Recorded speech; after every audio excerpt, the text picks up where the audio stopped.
Hello guys, welcome to this video. I talk about work, energy and power. So here we will see the concept of work and the various terms or concepts and the categories involving or related to work, energy and the power. Let's start with the concept of work. What is work? Work can be defined as the product of force applied and the distance moved in the direction of force.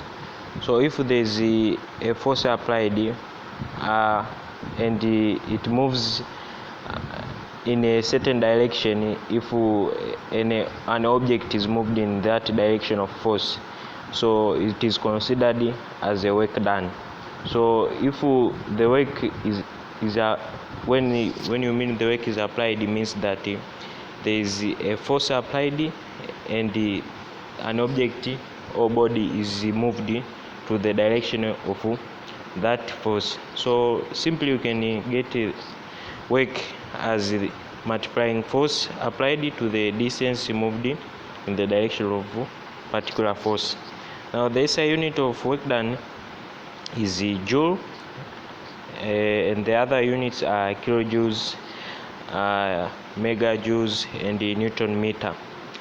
Now the work will be done only if the following conditions are fulfilled. So these are conditions to know if the work is done. The first one is that there must be a force acting on a body. So in order for work to be done, there must be some kind of a certain force that is applied to a body. The second one is that the body must move in the direction parallel to that of the applied force. So the body has to move to the direction parallel to that applied force. If it moves differently from parallel to that of applied force, so there is no work done. This means that the direction movement of the object can be opposite to that of the applied force but parallel to it. Therefore, work is not done if the force and the distance are at right angle to each other, meaning perpendicularly.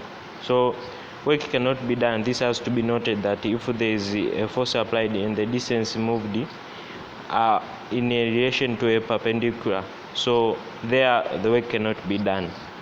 Moving on, let's see the concept of energy. Energy can be defined as the capacity of doing some kind of a work. So it is the ability of doing a work. In order for work to be done, there must be a property which enables the act of doing work. Now that the property and the ability that enabling doing of the work is what we call energy. Now energy and the work done are closely related because energy is the property which make it possible for a certain work to be done. Therefore energy has the same SI unit like that of work, and that is joules. Let's see different forms of energy. There are different forms of energy, such as the first one is chemical energy, the second is heat energy, third one is light energy, fourth one is sound energy, fifth one is electrical energy, sixth one is nuclear energy, and the last one is solar energy. So these are just of the few of the different forms of energy. Let's see the transformation of energy. Here, transformation of energy will mean the transforming of energy from one form to another. Now the notation of energy, that energy is changed from one form into different forms using transducers. Now transducers are these devices that are used to transform energy from one form to another. For example, a battery converts chemical energy into electrical energy. A generator converts mechanical energy into electrical energy, and a motor converts this electrical energy into mechanical energy. Let's see the principle of conservation of energy.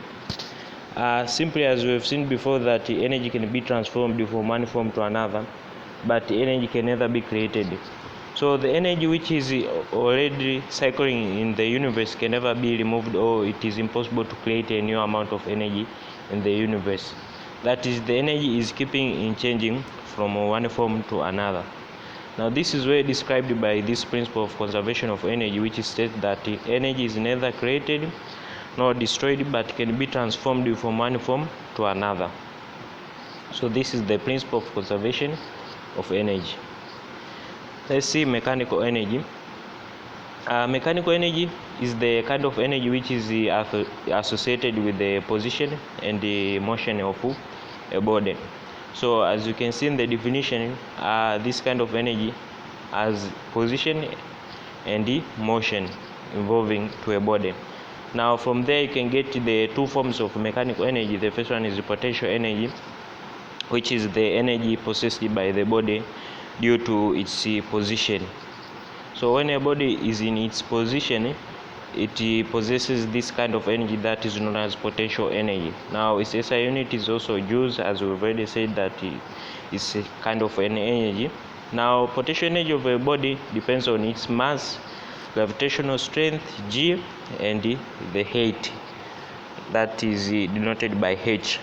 So these are the factors that potential energy depends on. The first one is mass, the second one is gravitational strength, and the third one is height. Let's move on to the second form of mechanical energy, that is kinetic energy, which is the energy possessed by the body due to its motion. Is also SI unit is joules. Now the kinetic energy of a body depends on its mass and the velocity. So these are the main factors which relates to the kinetic energy. The first one is mass and the second one is velocity. I hope it's clear, guys. So that's all for this video. Thank you for listening.